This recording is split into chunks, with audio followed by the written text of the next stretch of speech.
उसका तारतम्य वर्णन करती है श्रुति। पीछे संस्कृत में कई बार इसकी चर्चा हुई सहज में।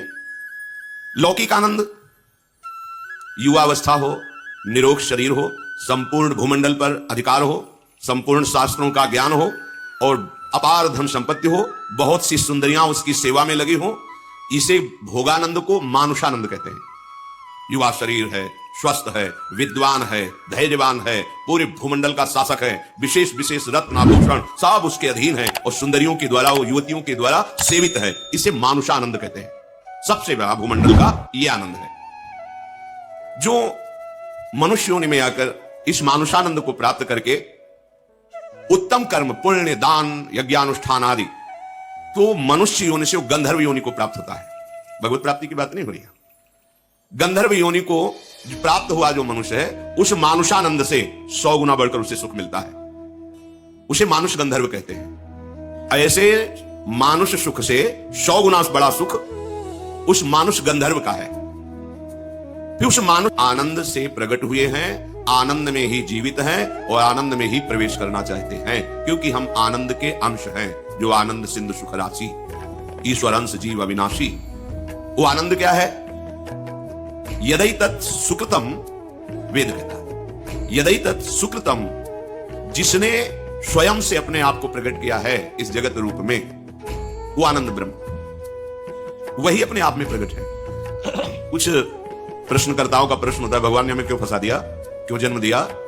समझो वेद क्या कह रहा है। वेद कहता है यदि तत् सुकृतम, सुकृतम, ये सुंदर जो जगत प्रकट किया, ये क्रिया हुई, ये अपने आप से अपने आप में हुई, किसी और को नहीं रचा।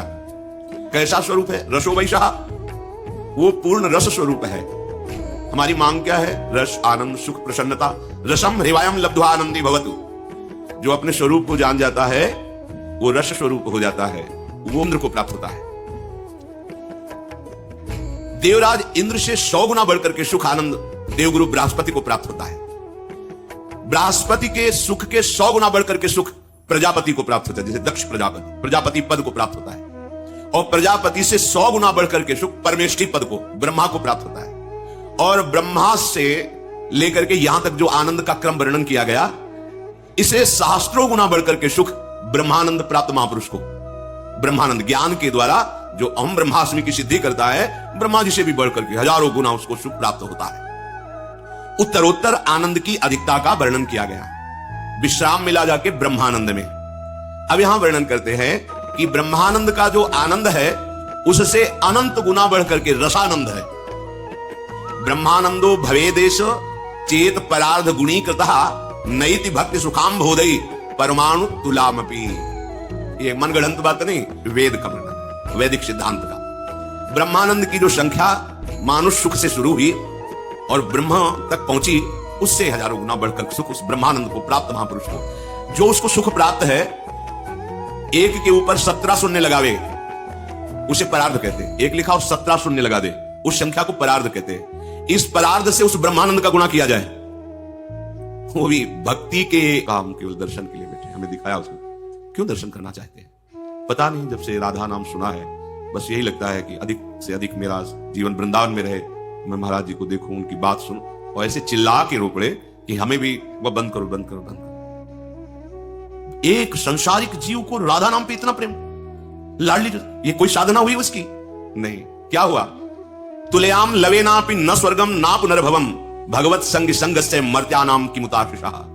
अगर भगवत प्रेमी महात्माओं का संग मिल जाए, बोले उस एक क्षण के संग के आगे ये मृत्युलोक की सुख की बात क्या, स्वर्ग और मोक्ष सुख, ब्रह्मानंद।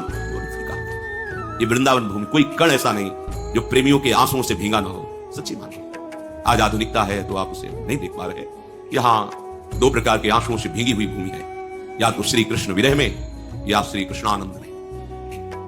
संयोग में अपार आनंद सुप्रवाह हो रहा है। गदगद सुर नैना सजल दंपति रस रहे बीन, ये आनंद स्वरूप। या हा कृष्ण, हा प्राण वल्लभ कम मिलोगे। ये भूमि उन प्रेमियों की है जिनके आंसुओं से और हमारे प्रिया प्रीतम यहां विहरण करते हैं। इस भूमि का चमत्कार, इस भूमि की रज का प्रेम करने वाले रसिकों का संग। आप किस पंक्ति में खड़े हैं? ब्रह्मानंद भी जहां गणना में नहीं आता है, आप उस रसानंद में हैं। रस ही की मूर्ति दो, रसिक लाडली लाल। साक्षात रस है हमारे प्रिया प्रीतम। नंदनंदन कैशोर लीलामृत महाम्बुधौ निमग्नानाम किमस्माकम निर्वाण लवणांभषा। लवण कहते नमक को। अब देखो रस का भेद वर्णन करना। प्रभु हमारे स्वामी हैं, उनके महान सख्य भाव से भी ऊपर, हर समय उनको दुलार करना, उनके चिंतन में रहना। मेरे लाला को सुख हो। देखा एक माई को देखा था, अंतर्धान हो गई, विरक्त टाट लगाए रहती थी। गोपाल जी को ऐसे झूला गले में बनाए हुए थे, ऐसे इधर टॉफी, इधर दूध, इधर बिस्कुट, इधर पेड़ा, इधर परिक्रमा लगा। थोड़ी थोड़ी देर में ऐसे, अच्छा दूध पिएगा, दूध चुप रहे थे। राधा राधा राधा सुन, राधा राधा। हर समय भगवत आवेश उनको रहता, श्री कृष्ण मेरे लाला है। अपार सुख, वात्सल्य भाव, इससे भी बढ़कर के रस श्री कृष्ण मेरे प्रीतम है। कांता भाव कोई भी कर सकता है, इसके लिए कोई स्त्री पुरुष का भेद नहीं। ये भाव अपने अंश भाव से किया जाता है। ये देह भाव प्रकृति का अंश, इससे नहीं मैं पुरुष हूं कैसे श्री कृष्ण को कांता मानूं। नहीं, पुरुष तो केवल पोशाक है। कांता भाव में गोपी प्रेम की ध्वजा, मेरे प्रीतम श्री कृष्ण, श्रृंगार मूर्ति, कोटि मदनों का मनमत कर देने वाले भगवान।